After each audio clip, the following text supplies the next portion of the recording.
আমরা আগের লেকচারটিতে দেখেছি কিভাবে ঘর্ষণের মাধ্যমে আমরা একটি বস্তুকে চার্জিত করতে পারি। একটি বস্তু নয়, আসলে আমরা যে দুটি বস্তুকে ঘষবো সে দুটি বস্তুর মধ্যেই চার্জ তৈরি হবে, একটিতে পজিটিভ চার্জ এবং একটিতে নেগেটিভ চার্জ। কিন্তু ঘর্ষণ ছাড়াও আরও বিভিন্ন উপায়ে আমরা একটি বস্তুর মধ্যে চার্জ সঞ্চার করতে পারি। মোট 3 ধরনের পদ্ধতিতে আমরা কোনো বস্তুর মধ্যে চার্জ সঞ্চার করতে পারি। এগুলো হচ্ছে, প্রথমটা আমরা ইতিমধ্যে দেখেছি, ঘর্ষণের মাধ্যমে।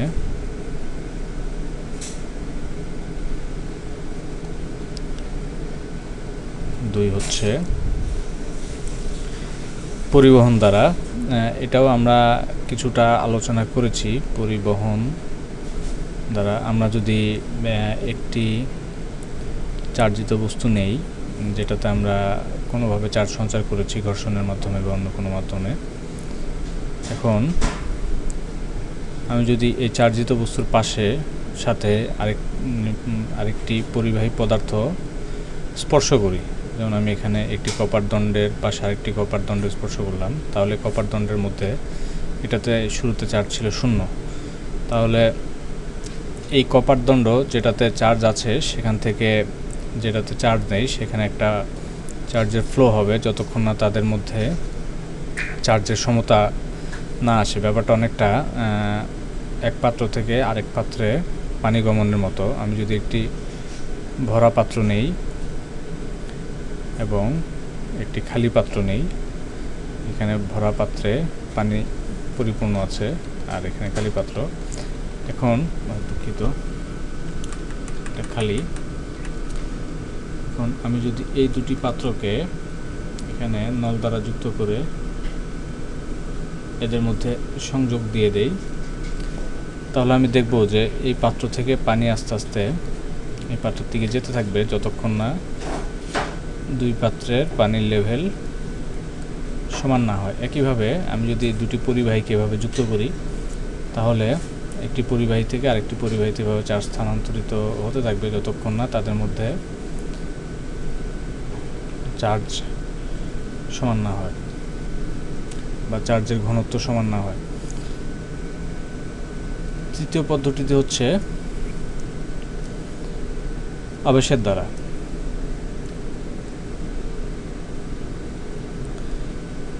যেহেতু একটি ধনাত্মক চার্জে চার্জিত বস্তু একটি ঋণাত্মক চার্জ দ্বারা আকৃষ্ট হয়, এই পদ্ধতিতে আমরা একটি ধনাত্মক চার্জে চার্জিত বস্তু দ্বারা ঋণাত্মক চার্জকে আকৃষ্ট করতে পারি এবং যার ফলে আমরা একটি চার্জহীন বস্তুকে চার্জ যুক্ত করতে পারি। যেমন আমি যদি একটি চার্জযুক্ত বস্তুকে আরেকটি চার্জবিহীন বস্তুর কাছে আনি, তাহলে এই ধনাত্মক আধানের আকর্ষণে এই প্রান্তে কিছু ইলেকট্রনের আধিক্য দেখা দিবে। যে ইলেকট্রনগুলো শুরুতে পুরো বস্তুটিতে ছড়িয়েছিল, প্রকৃতপক্ষে পুরো বস্তুটি আসলে ইলেকট্রন এবং প্রোটনের সমষ্টি।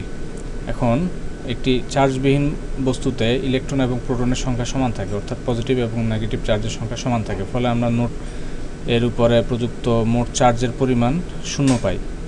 এখন আমি যদি কোনোভাবে ইলেকট্রন আর প্রোটনগুলোকে কিছুটা সরাতে পারি বা কিছু ইলেকট্রনের এক পাশে ইলেকট্রন আধিক্য করতে পারি, আরেক পাশে ইলেকট্রনের কিছুটা কমতি করতে পারি, তাহলে এ পাশ থেকে যদি আমি এখানে কিছু ইলেকট্রন নিয়ে আসি, তাহলে সেখানে অতিরিক্ত পজিটিভ আধানগুলো থেকে যাবে। ফলে আমি আবেশের মাধ্যমে এই বস্তুতে এই প্রান্তে নেগেটিভ এবং এই প্রান্তে পজিটিভ চার্জ উৎপন্ন করলাম। এটাই হচ্ছে আবেশের মাধ্যমে, অর্থাৎ আমরা বস্তুকে ঘষবো না বা স্পর্শ করব না, কিন্তু তারপরে আমরা চার্জ উৎপন্ন করব।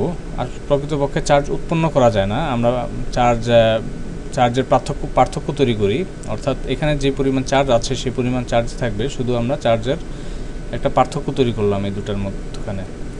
এটাই হচ্ছে আবেশের দ্বারা একটি বস্তুকে চার্জিত করার পদ্ধতি। তাহলে আমরা আবেশ প্রক্রিয়ার সংজ্ঞা এভাবে বলতে পারি, কোনো একটি চার্জিত বস্তুকে যদি একটি অচার্জিত পরিবাহীর নিকটে এনে চার্জিত বস্তুর প্রভাবে অচার্জিত পরিবাহীকে অস্থায়ীভাবে চার্জিত করা যায় তাহলে তাকে তড়িৎ আবেশ বলে।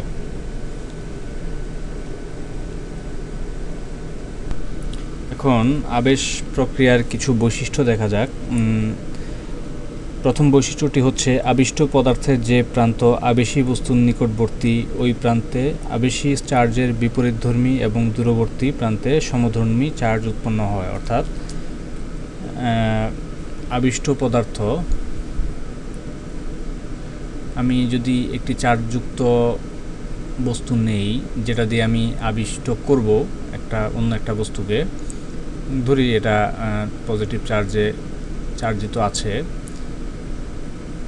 তাহলে আবিষ্ট পদার্থের যে প্রান্ত আবেশী বস্তুর নিকটবর্তী, এটা হচ্ছে আবেশী বস্তু যেটার প্রাথমিকভাবে চার্জ হচ্ছে 0, চার্জের পার্থক্য 0, অর্থাৎ এর ভিতরে চার্জ আছে কিন্তু যেহেতু পজিটিভ এবং নেগেটিভ চার্জের সংখ্যা সমান সেই কারণে মোট চার্জের পরিমাণ বা নেট চার্জের পরিমাণ বা চার্জের পার্থক্য এখানে 0। এখন আবিষ্ট পদার্থের যে প্রান্ত আবেশী বস্তুর নিকটবর্তী, এই প্রান্ত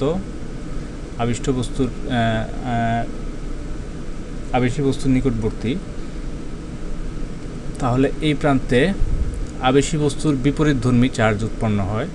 কেন উৎপন্ন হয় আমরা বুঝতে পারছি, কারণ আমরা জানি যে পজিটিভ কর্তৃক নেগেটিভ আকৃষ্ট হয়, ফলে এই আবেশী বস্তুটি যেহেতু পজিটিভ চার্জ ধারণ করছে, এর আকর্ষণে নেগেটিভ ইলেকট্রনগুলো এই প্রান্ত থেকে এদিকে ছুটে আসবে যদি এটি একটি পরিবাহী পদার্থ হয়, পরিবাহী।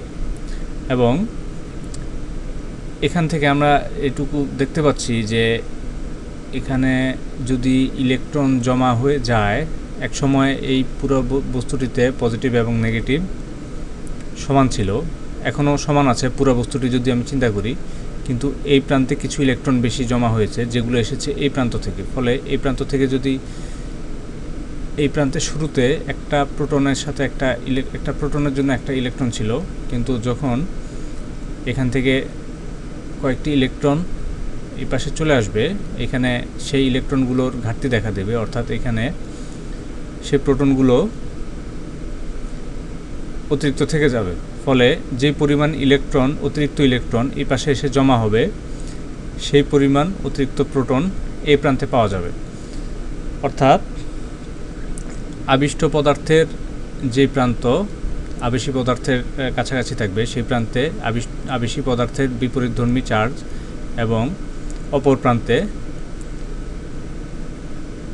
সমধর্মী চার্জ, অর্থাৎ আবেশী বস্তুর সমধর্মী চার্জ। আবেশী বস্তু ছিল পজিটিভ, সমধর্মী চার্জ এখানে পজিটিভ উৎপন্ন হচ্ছে, এবং এখানে যে পরিমাণ আবিষ্ট হবে এখানেও একই পরিমাণ আমরা বিপরীতধর্মী চার্জ পাব। আবিষ্ট পদার্থের মধ্যাংশ চার্জহীন থাকে, এটা আমরা বুঝতে পারছি যে যেহেতু এরা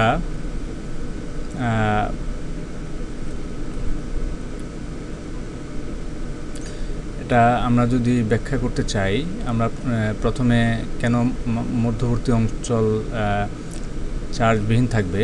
আমি ধরলাম যে এটি একটি আবেশী, এখানে লিখি এটি একটি আবেশী বস্তু যেটাতে চার্জ আছে, এবং এর পাশে আমি একটি যাকে আবিষ্ট করতে হবে সে আবিষ্ট বস্তু যুক্ত করলাম, যে শুরুতে চার্জ ছিল 0। তাহলে এর আকর্ষণে প্রথমে এখানে আমি শুরুতে জানি যে সর্বত্র ইলেকট্রন এবং প্রোটন মোটামুটিভাবে একইভাবে বিন্যস্ত, যার ফলে টোটাল চার্জ এটা থাকে 0। এখন এই পজিটিভের আকর্ষণে ইলেকট্রনগুলো প্রথমে এখানে এসে জড়ো হতে শুরু করবে পার্শ্ববর্তী অঞ্চল থেকে, অর্থাৎ এখান থেকে যদি একটি ইলেকট্রন এখানে চলে আসে, এখান থেকে যদি একটি ইলেকট্রন এখানে চলে আসে, এখান থেকে যদি একটি ইলেকট্রন এখানে চলে আসে, তাহলে এই জায়গায় পজিটিভ চার্জ তৈরি হয়ে যাবে, কারণ এখানকার তখন চার্জ ব্যালেন্সটা এদের নষ্ট হয়ে যাবে এই আবেশী বস্তুর আকর্ষণে। এখন এই পজিটিভ চার্জকে পূরণ করার জন্য এখান থেকে আরও কিছু ইলেকট্রন যেহেতু আকৃষ্ট হচ্ছে, তারা এই পজিটিভ দ্বারা আকৃষ্ট হয়ে এই স্থানটিকে পূরণ করে এটাকে চার্জ মুক্ত রাখবে। এভাবে যেতে যেতে একটা পর্যায়ে দেখা যাবে যে এই প্রান্তে যে পজিটিভ চার্জগুলো উৎপন্ন হচ্ছে এখানে ইলেকট্রন আধিক্য দেখা দেওয়ার কারণে সেগুলোকে আর পূরণ করার মতো ইলেকট্রন এই পাশে নেই। ফলে দেখা যাচ্ছে আমি একেবারে বাঁ পাশে ইলেকট্রন আধিক্য পাচ্ছি এবং একেবারে ডান পাশে প্রোটন আধিক্য পাচ্ছি, বা এই পাশে আমি নেগেটিভ চার্জের আধিক্য পাচ্ছি আর এই পাশে পজিটিভ চার্জের আধিক্য পাচ্ছি, এবং মাঝখানে তুলনামূলকভাবে চার্জবিহীন অবস্থায় থাকছে। আবিষ্ট পদার্থের তৃতীয় বৈশিষ্ট্যটি হচ্ছে আবিষ্ট পদার্থের দু প্রান্তে সমপরিমাণ বিপরীত চার্জ উৎপন্ন হয়। আমরা দেখতেই পাচ্ছি কেন দু প্রান্তে একই পরিমাণ বিপরীত চার্জ উৎপন্ন হবে, ইতিমধ্যে আমরা এখানে ব্যাখ্যা করেছি। এরপরের বৈশিষ্ট্যটি হচ্ছে নিকটবর্তী প্রান্তে বদ্ধ চার্জ এবং দূরবর্তী প্রান্তে মুক্ত চার্জ উৎপন্ন হয়। অর্থাৎ এই বৈশিষ্ট্য বলা হচ্ছে যে নিকটবর্তী প্রান্ত অর্থাৎ এই প্রান্তে বদ্ধ চার্জ উৎপন্ন হবে এবং এই প্রান্তে মুক্ত চার্জ উৎপন্ন হবে। তাহলে আমাদেরকে শুরুতে জানতে হবে বদ্ধ চার্জ এবং মুক্ত চার্জ কি। আমি যদি এখানে খেয়াল করি, এই ধনাত্মক আধানের আকর্ষণে এই ঋণাত্মক আধানগুলো এখানে আবিষ্ট হয়েছে, এবং আমি যদি এটাকে স্পর্শও করি তারপরও এই আধানের পরিমাণ এখানে চেঞ্জ হবে না, কারণ যেহেতু এখানে একটা নির্দিষ্ট পরিমাণ আধান আছে, সেই আধানের আকর্ষণে এখানে সর্বদা একটি নির্দিষ্ট পরিমাণ চার্জ আবিষ্ট হওয়ার চেষ্টা করবে। কিন্তু আমি যদি এই প্রান্তে হাত দিয়ে বা কোনো পরিবাহক তার দ্বারা মাটিতে স্পর্শ করি, কিংবা আমি যদি হাত দিয়ে স্পর্শ করি, আমার শরীরের মাধ্যমে মাটি হতে এখানে ইলেকট্রন এসে এই জায়গাটিকে চার্জবিহীন করে ফেলবে। ফলে আমি বলতে পারছি যে আমি এই প্রান্তের চার্জগুলোকে পরিবর্তিত করতে পারছি না, এরা এখানে আটকে আছে, কিন্তু এই প্রান্তের চার্জগুলোকে আমি সহজেই নিউট্রালাইজ করে ফেলতে পারছি। সেই কারণে এই প্রান্তের চার্জগুলোকে বদ্ধ চার্জ এবং এই প্রান্তের চার্জগুলোকে মুক্ত চার্জ বলে। অর্থাৎ আবিষ্ট চার্জ নিকটবর্তী প্রান্তে বদ্ধ চার্জ যে প্রান্তে আবিষ্ট হবে এবং অপর প্রান্তে মুক্ত চার্জ উৎপন্ন হবে।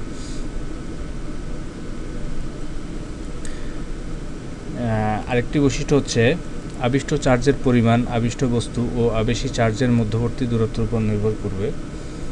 অর্থাৎ আমি এই আবিষ্ট বস্তুটিকে যত কাছাকাছি ধরব তত এদের মধ্যে আকর্ষণ বল প্রবল হবে। আমরা কিছুক্ষণ পরেই দেখব যে দুটি বস্তুর মধ্যে দূরত্ব যত কাছে থাকে তত আকর্ষণ বল বেশি থাকে, আর দূরত্ব যত দূরে হবে তত আকর্ষণ বল কম হবে।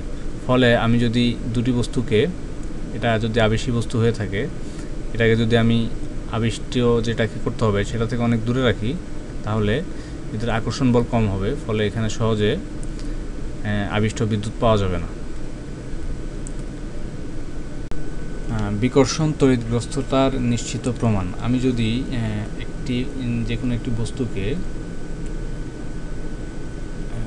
এটা আমি ধরলাম যে চার্জ শূন্য বিশিষ্ট একটি বস্তুকে যদি আমি একটি চার্জিত বস্তুর সামনে ধরি, যেটা পজিটিভ, বা এর আগে আমরা অনেকবার পজিটিভ ধরেছি বা নেগেটিভ ধরি, আমি যদি নেগেটিভভাবে চার্জিত একটি বস্তুর কাছে নিয়ে আসি, তাহলে আমি দেখব এই শূন্য চার্জ বিশিষ্ট বস্তুটি এই চার্জিত বস্তুটি দ্বারা আকৃষ্ট হচ্ছে। অর্থাৎ এই চার্জিত বস্তুটি এই চার্জবিহীন বস্তুটিকে আকর্ষণ করছে। যদি আমরা জানি যে বিপরীতধর্মী চার্জ পরস্পরকে আকর্ষণ করবে, কিন্তু যেহেতু এখানে চার্জ নেই তারপরেও আকর্ষণ করছে, এর কারণ হচ্ছে যখন আমি একটা চার্জবিহীন বস্তুকে একটা চার্জিত বস্তুর কাছাকাছি আনবো, তখন এর মধ্যকার পজিটিভ প্রান্তগুলো এই পাশে এসে আবিষ্ট হবে, ফলে এদের মধ্যে, এবং এই নেগেটিভগুলো এই পাশে সরে যাবে, ফলে এদের মধ্যে একটা চার্জের পার্থক্য তৈরি হবে এবং এই নেগেটিভগুলো এই পজিটিভ কর্তৃক আকৃষ্ট হবে। একইভাবে আমি যদি একটি নেগেটিভ বস্তুর সামনে একটি পজিটিভভাবে চার্জিত বস্তুকে ধরি, তাহলে বলাই বাহুল্য যে এখানে এদের মধ্যে আকর্ষণ তৈরি হবে। ফলে আকর্ষণের মাধ্যমে আমি বুঝতে পারছি না যে বস্তুটি চার্জবিহীন না চার্জিত। বস্তুটি যদি চার্জবিহীন হয় তাহলেও আমি দেখতে পাচ্ছি যে আকৃষ্ট হবে, এবং বস্তুটি যদি বিপরীত চার্জযুক্ত হয় তাহলে আকৃষ্ট হবে। কিন্তু আমি যদি অর্থাৎ একটি চার্জবিহীন বস্তু সর্বদা আকর্ষণ করতে পারবে কিন্তু বিকর্ষণ করতে পারবে না। বিকর্ষণ যদি করতে হয় তাহলে একই ধর্মী চার্জযুক্ত একটি বস্তুকে প্রথম বস্তুটির কাছে ধরতে হবে। অর্থাৎ আমি বিকর্ষণ তখনই পাবো যখন দুটি বস্তুই চার্জিত থাকবে এবং চার্জগুলো সমধর্মী হবে। ফলে আমি যদি বিকর্ষণ পাই তাহলে নিশ্চিতভাবে আমি তৎক্ষণাৎ বুঝতে পারবো যে দুটি বস্তুই চার্জিত। আর আমি যদি আকর্ষণ পাই তাহলে আমি একটি বস্তু চার্জিত বুঝতে পারবো, কিন্তু অপর বস্তুটি চার্জিত হতে পারে কিংবা চার্জ মুক্ত হতে পারবে, সেটা আমি নিশ্চিত হতে পারবো না। এজন্যই বলা হয় বিকর্ষণ তড়িৎগ্রস্ততার নিশ্চিত প্রমাণ। আবেশ প্রক্রিয়া কিভাবে কাজ করে সেটা আমরা দেখেছি। আমরা এই প্রক্রিয়ায় চাইলে যে কোনো বস্তুকে পৃথকভাবে চার্জিত করে ফেলতে পারি। সেজন্য আমরা শুরুতে একটি চার্জিত বস্তু নিতে হবে আমাদেরকে, যার মাধ্যমে আমরা আবিষ্ট করব।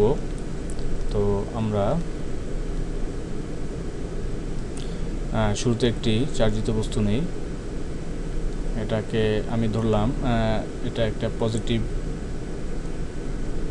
ভাবে চার্জিত কাচদণ্ড, যেটাকে আমি একটি সিল্কের কাপড় দিয়ে ঘষে এটাকে চার্জযুক্ত করেছি, এবং আমি একটি অপরিবাহী তার দিয়ে এটাকে আমি এখানে কোনো একটি স্ট্যান্ডের সাথে আমি এটাকে ঝুলাতে পারি। যেহেতু অপরিবাহী সুতা দিয়ে ঝুলানো হয়েছে, এখান থেকে চার্জ পরিবাহিত হয়ে এটা চার্জ কমিয়ে দিতে পারবে না। এখন আমি যদি এখানে আরেকটি অন্য কোনো দণ্ড নেই, যেমন আমি এখানে একটা ইবোনাইটের দণ্ড নিলাম, আমি যদি এটাকে এর পাশে রাখি তাহলে আমি আবেশ প্রক্রিয়া জানি যে নেগেটিভ চার্জগুলো এই প্রান্তে এসে আকৃষ্ট হবে, ফলে অপর প্রান্তে নেগেটিভের ঘাটতি দেখা দেবে এবং সেখানে পজিটিভ চার্জ পাওয়া যাবে।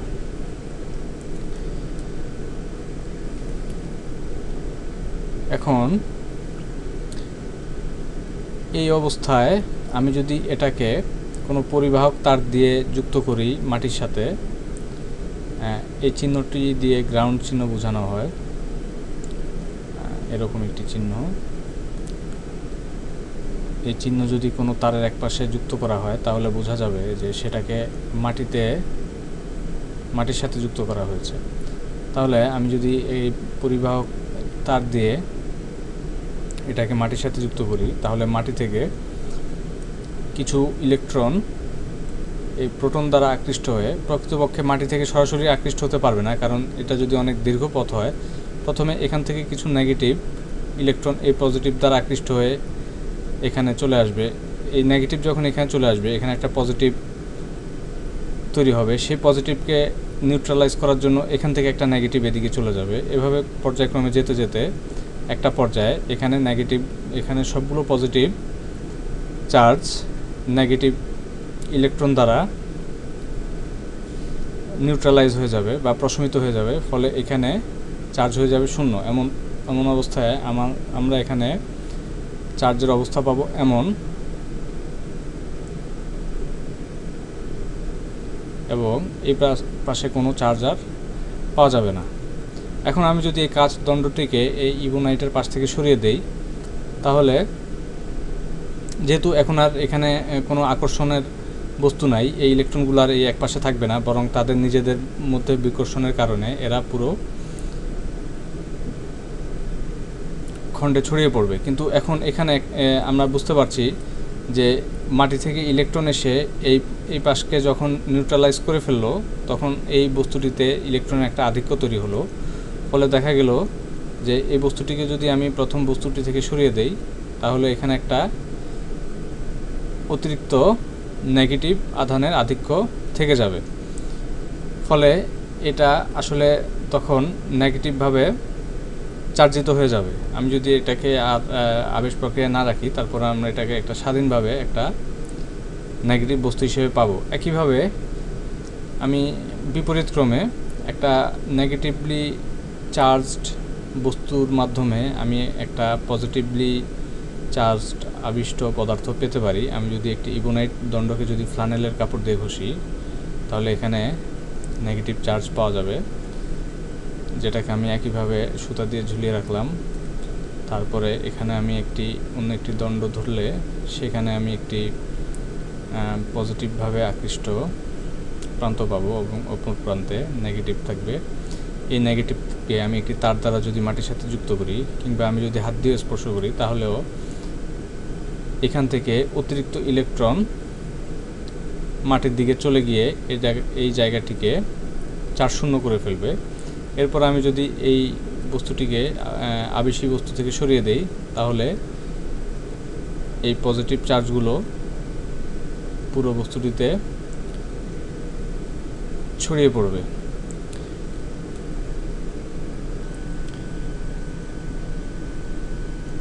এখানে একটা কথা বলা খুব জরুরি, বা আমরা হয়তো এরই মধ্যে এটা বুঝে গেছি, সেটা হচ্ছে পজিটিভ চার্জ কখনো এক স্থান থেকে অপর স্থানে যেতে পারে না। কারণ আমরা জানি যে একটি বস্তুর প্রত্যেকটি চার্জের উৎস হচ্ছে পরমাণু, যেখানে একটি দৃঢ়ভাবে সংযুক্ত একটি নিউক্লিয়াস থাকে, যেখানে পজিটিভলি চার্জ প্রোটন অবস্থান করে, আর তার চারপাশে কক্ষপথে অপেক্ষাকৃত হালকা ইলেকট্রন অবস্থান করে, এবং ইলেকট্রনগুলোর শেষ কক্ষপথের ইলেকট্রনগুলো সাধারণত খুব লুজভাবে যুক্ত থাকে, যেগুলো সহজে স্থানান্তরিত হতে পারে। কিন্তু এই প্রোটন কখনো স্থানান্তরিত হতে পারে না যদি না পুরো পরমাণুটি স্থানান্তরিত না হয়।